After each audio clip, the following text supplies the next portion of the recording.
سامعین محترم، میرے عزیز دوستوں، بزرگوں، نوجوان ساتھیوں، میں نے آپ حضرات کے سامنے قرآن مجید فرقان حمید کی ایک آیت تلاوت کی ہے۔ آج آپ حضرات کو ایک بہت اہم موضوع کی طرف متوجہ کرنا چاہتا ہوں کہ ارکان اسلام میں سے حج ایک بہت بڑا رکن ہے۔ دین اسلام کی بنیاد 5 چیزوں پر ہے۔ بنی الاسلام علی 5: شہادت واللہ الہ الا اللہ وان محمد الرسول اللہ واقام الصلاۃ وایتاء الزکاۃ وصوم رمضان وحج البیت من استطاع الیہ سبیلا۔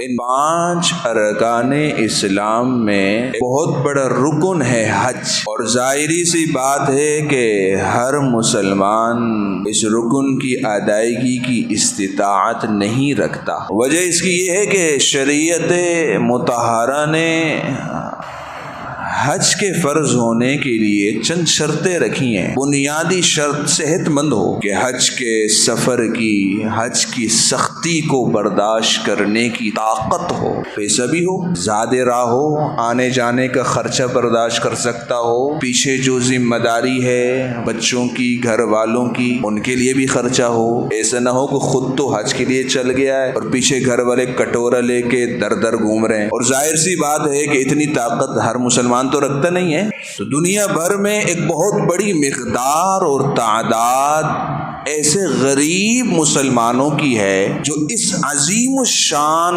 اور اتنے بڑے رکن کو ادا کرنے کی استطاعت نہیں رکھتے، اسی وجہ سے۔ لیکن یہ دین اسلام ہے، ہم جس دین کے پیروکار ہیں یہ صرف امیروں کا نہیں ہے، غریبوں کا بھی ہے۔ کہ امیر اگر حج کی استطاعت رکھتے ہیں تو کیا غریب محروم ہے؟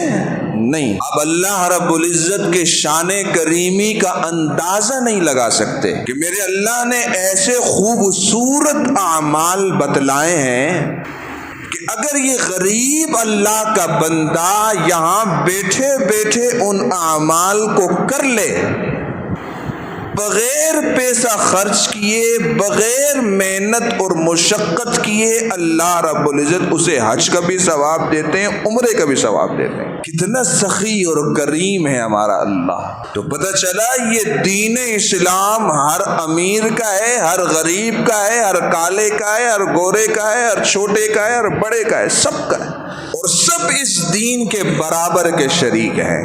اور پھر یہ بڑی محرومی کی بات ہوگی کہ وہ اعمال ہمارے سامنے آ جائیں کہ جو انتہائی آسان ہوں اور ان کے کرنے پر بیٹھے بٹھائے حج اور عمرے کا ثواب ہو اور ہم نہ کریں، اس سے بڑی بھی کوئی محرومی ہوگی۔ تو آج انشاءاللہ ایسے چند اعمال کا میں تذکرہ کروں گا جن اعمال کے کرنے پر ہمیں یہاں بیٹھے بٹھائے، بغیر پیسہ خرچ کیے، بغیر محنت اور مشقت برداشت کیے، اللہ رب العزت ہمیں مقبول حج اور عمرے کا ثواب دیں گے۔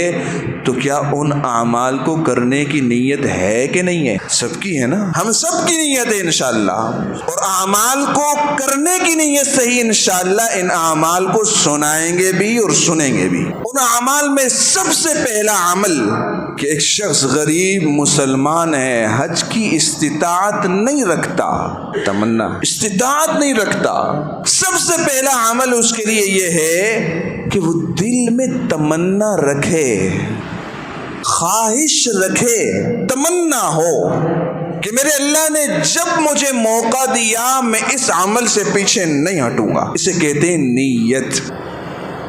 ہم نیت کے مکلف ہیں، ہم یہاں بیٹھے بٹھائے تمنا کر لیں، نیت کر لیں، دل میں خواہش پال لیں کہ انشاءاللہ حج اور عمرہ ہم کریں گے، میرا اللہ یہاں بیٹھے بٹھائے ہمیں حج اور عمرے کا ثواب لکھ دیں گے۔ ہوا کی باتیں نہیں ہیں، نہ جنگ اخبار کی خبریں ہیں، ہوا میں نہیں چھوڑ رہا، نہ جنگ اخبار کی خبریں سنا رہا ہوں، حضور کی حدیث ہے۔ حضور علیہ السلام نے ارشاد فرمایا اس دنیا میں 4 قسم کے لوگ ہیں۔ ایک وہ آدمی ہے جس کو اللہ نے علم بھی دیا، مال بھی دیا، دونوں چیزیں دی۔ یہ شخص اپنے علم کی وجہ سے اللہ سے ڈرتا ہے اور اس مال کو اللہ کی ناراضگی میں خرچ نہیں کرتا بلکہ اللہ کے رضا والے کاموں میں خرچ کرتا ہے۔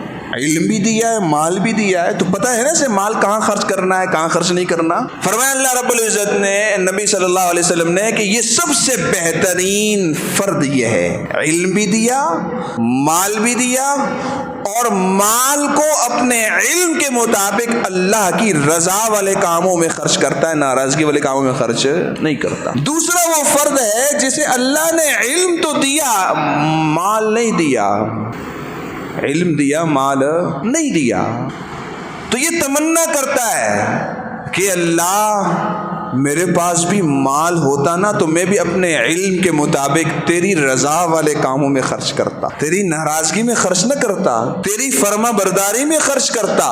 تو فرمایا یہ دوسرا شخص بھی پہلے شخص کے برابر ہے اجر اور ثواب میں، اس لیے کہ اس کا ارادہ اور نیت اور خواہش یہ ہے کہ میں اپنے مال کو اللہ کی ناراضگی میں خرچ نہ کرتا بلکہ رضا میں خرچ کرتا۔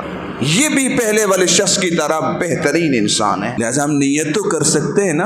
اور تیسرا وہ شخص ہے جس کو اللہ نے علم نہیں دیا، مال بہت دیا، علم نہیں دیا، مال بہت دیا، وہ مال کو اٹھاتا ہے اور اللہ کی ناراضگی میں خرچ کرتا ہے۔ علم نہیں ہے، مال بہت ہے، بے جا بے تکی جگہوں پر خرچ کرتا ہے۔ فرمایا سب سے بدترین انسان یہ ہے کہ مال کو، اللہ کی نعمت کو اللہ کی ناراضگی میں خرچ کر رہا ہے۔ چوتھا وہ انسان ہے کہ جس کو نہ اللہ نے علم دیا نہ مال دیا، لیکن ارادہ اس کا یہ ہے کہ میرے پاس بھی مال ہوتا تو میں بھی اس تیسرے والے شخص کی طرح اللہ کی ناراضگی میں خرچ کرتا۔ فرمایا یہ بھی اسی طرح بدترین انسان ہے۔ تو میرے بھائیو دوستو، اگر اللہ نے ہمیں مال نہیں دیا، اتنا علم تو دیا ہے نا کہ ہم اپنی خواہش اور اپنی نیت اس بات کی طرف متوجہ کر دیں کہ اگر اللہ نے موقع دیا تو ہم حج بھی کریں گے، عمرہ بھی کریں گے، ارادہ ہم یہاں کریں گے، بیٹھے بٹھائے میرا اللہ بغیر کسی محنت اور مشقت کے حج اور عمرے کا ثواب لکھ دیں گے۔ یہ پہلا عمل ہے، اگر اس عمل کو ہم کر لیں تو میرا اللہ ہر غریب سے غریب کو، ہر بیمار سے بیمار کو گھر میں بیٹھے بٹھائے ہر جو عمرے کا ثواب مرحمت فرما دیتے ہیں۔ دوسرا عمل، نماز فجر سے لے کر اشراق تک مسجد میں بیٹھا رہیں اور اشراق کی نماز پڑھ کر گھروں کی طرف روانہ ہوں، حج اور عمرے کا ثواب مل گیا۔ نماز فجر سے لے کر اشراق تک، طلوع شمس تک مسجد میں بیٹھے رہیں، اشراق کی نماز پڑھ کر گھر کی طرف روانہ ہو جائیں، حج اور عمرے کا ثواب ہے۔ یہ بھی ہوائی باتیں نہیں ہیں۔ حضرت انس رضی اللہ تعالی عنہ کی روایت ہے، رسول اللہ صلی اللہ علیہ وسلم نے ارشاد فرمایا، جو شخص فجر کی نماز پڑھ کے اللہ کے ذکر میں مشغول رہتا ہے یہاں تک کہ طلوع شمس ہو جاتی ہے، طلوع شمس کے بعد وہ اشراق کی نماز پڑھ کے جب گھر کی طرف روانہ ہوتا ہے، وہ ایسا ہے جیسے اس نے قبول حج اور قبول عمرہ ادا کر دیا۔ آج ہم سے فجر کی نماز ہی نہیں پڑھی جاتی، حالانکہ نمازی ہے ہی وہی جو فجر کی نماز جماعت کے ساتھ آ کر پڑھے، باقی نمازیں چلتے پھرتے پڑھ ہی لیتے نا۔ فجر کی نماز ہی نہیں پڑھی جاتی، فجر کی نماز کے بعد کون آ کر مسجد میں بیٹھے گا اور کون اشراق تک بیٹھا رہے گا؟ تو میرے مسلمان دوستو، یہ دوسرا عمل ہے۔ اگر کوئی غریب یہ چاہتا ہے کہ بھائی میرے پاس تو پیسے نہیں، نہ میں حج کر سکتا ہوں نہ عمرہ کر سکتا ہوں، ابے یہ تو کر سکتا ہے نا، فجر پڑھ مسجد میں بیٹھا رہے، 2 رکعت 4 رکعت اشراق کی پڑھ، گھر کی طرف چل دے، حج بھی ہو چکا ہے عمرہ بھی ہو چکا ہے۔ تیسرا عمل، فرض نماز مسجد میں جماعت کے ساتھ پڑھنے کے لیے گھر سے وضو کر کے مسجد کی طرف آئیں اور فرض نماز پڑھ کر گھر کی طرف روانہ ہوں، حج اور عمرے کا ثواب آپ کو مل گیا۔ رسول اللہ صلی اللہ علیہ وسلم نے ارشاد فرمایا، من خرج من بیتہ متطہرا الى صلاة مکتوبة فأجرہ کأجر الحاج المحرم من خرج من بیتہ متطہرا الى صلاة مکتوبة فأجرہ کأجر الحاج المحرم، کہ جو شخص گھر سے وضو کر کے فرض نماز کے لیے مسجد کی طرف جاتا ہے وہ ایسا ہے جیسا کہ احرام باندھ کر حج کی طرف روانہ ہو رہا ہے، جیسا کہ احرام باندھ کر حج کی طرف روانہ ہو رہا ہے۔ تو میرے مسلمان دوستو، یہ کام مشکل ہے؟ کوئی مشکل نہیں۔ حاجی 4 5 6 دن لگا کر، بڑی محنت اور مشقت کر کے، لاکھوں روپے خرچ کر کے جا کر ایک حج کرتا ہے۔ کتنے دن میں؟ 5 6 دن میں، محنت بھی، مشقت بھی، لاکھوں روپے خرچ کر کے بھی۔ آپ دن میں 5 مرتبہ حج کر سکتے ہیں، آپ دن میں 5 مرتبہ حج کر سکتے ہیں، پیسے بھی خرچ نہیں ہوں گے، کوئی محنت اور مشقت بھی نہیں ہے۔ گھر سے وضو کریں، فرض نماز جماعت کے ساتھ آ کر مسجد میں پڑھیں، آپ کو حج کا ثواب مل گیا۔ یہ تیسرا عمل ہے۔ چوتھا عمل، مساجد میں جو علمی حلقے لگتے ہیں، مساجد میں جو علمی حلقے لگتے ہیں، ان علمی حلقوں کے اندر جڑنے والے بن جائیں۔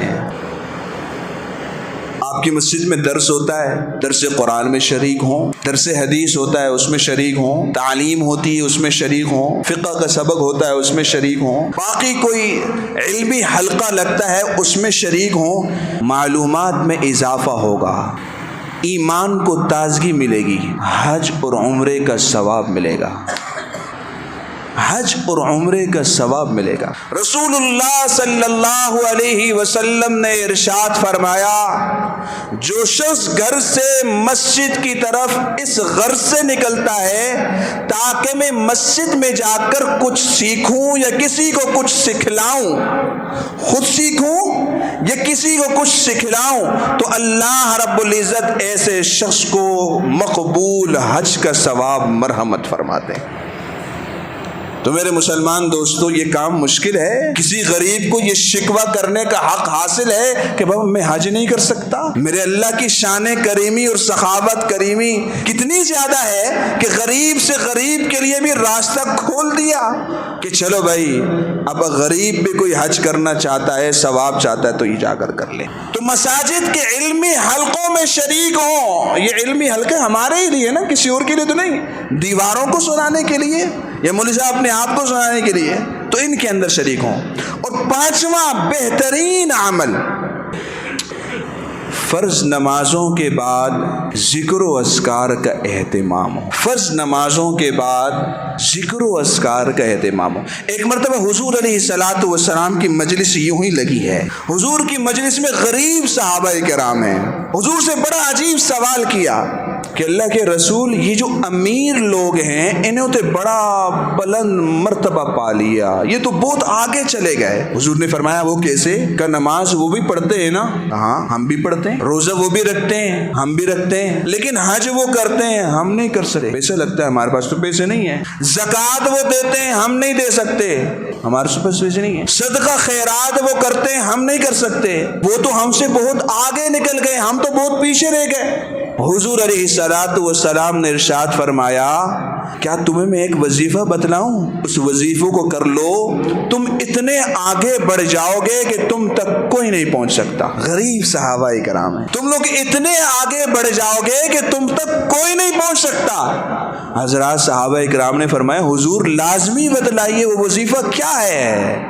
فرمایا ہر فرض نماز کے بعد 33 مرتبہ سبحان اللہ، 33 مرتبہ الحمدللہ، 34 مرتبہ اللہ اکبر پڑھ لو، تم اس مقام کو پہنچ جاؤ گے کہ تم تک کوئی نہیں پہنچ سکتا۔ تم اس مقام تک پہنچ جاؤ گے کہ تم تک کوئی نہیں پہنچ سکتا۔ صحابہ نے پھر سوال کیا کہ اللہ کے رسول، یہ تو انہوں نے بھی سن لیا ہے، ان لوگوں نے بھی یہ عمل کرنا شروع کر دیا ہے۔ حضور نے فرمایا، ذالک فضل اللہ یؤتیہ من یشاء، ذالک فضل اللہ یؤتیہ من یشاء۔ پھر یہ اللہ کا فضل ہے، اللہ جسے چاہتے ہیں دے دیتے ہیں، پھر ہم کچھ نہیں کر سکتے۔ تو میرے مسلمان دوستو، حج ایک بہت بہت بڑا رکن ہے ارکان اسلام میں سے، لیکن ہر مسلمان اس کی استطاعت نہیں رکھتا۔ ایک بہت بڑا طبقہ مسلمانوں میں غریبوں اور فقراء کا ہے، لیکن میرے اللہ کے شان کریمی کا اندازہ لگائیے کہ میرے اللہ نے غریبوں کو بھی بے سہارا نہیں چھوڑا، ایسے بہترین اعمال بتلائے کہ ان اعمال کے کرنے سے اللہ رب العزت غریبوں کو بھی حج اور عمرے کا ثواب دیتے ہیں۔ ان میں سے 5 اعمال میں نے آپ حضرات کے سامنے ذکر کیے ہیں۔ اگر ہم ان 5 اعمال کو کرنے والے بن جائیں تو میرے مسلمان دوستو، لاکھوں روپے لگا کر 5-6 دن کی محنت مشقت کر کے، گرمی برداشت، دھکے برداشت کر کے جو حاجی حج کرے گا، ہم دن میں 5 مرتبہ یہ عمل کریں، ہمیں یہاں بیٹھے بٹھائے اللہ تعالیٰ 5 مرتبہ حج اور عمرے کا ثواب دے دیں گے۔ اللہ تعالیٰ ہم سب کو سمجھنے کی اور عمل پیرا ہونے کی توفیق نصیب فرمائے۔ وآخر دعوانا ان الحمد للہ رب العالمین۔